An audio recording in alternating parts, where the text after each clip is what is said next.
Tamam menüde. Bugün menüde mantı var. Mantı pişireldiydik.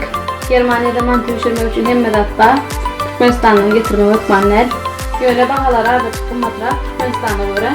Böyle berdak aylıklara göre bahalar katılmak gelemez.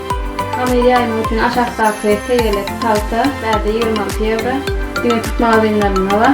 Otlov 4 euro. Ondan Tapolya Türk mağazınlarına. Mantılardan berde orta mağazını var. Mix Market. Şununla bak. Saat 50 euro. Türkmenistan'dan getiren mantılardan berden gaz plitalarına bolanıp ve bunlar çok induction bulanıyor. Bu mantılardan aşağı kalın olmalı. Onu da deşiliyor. Çılkayet bahası 9-10 euro. Kevat skitkada giriyor. Kedin bahası 1 kileti 1 euro. Soğan inlerden katlardan biri 2 kileti 1 ya da 2 euro olmalı. Gelin onunla mantı pişirmeye başlayalım.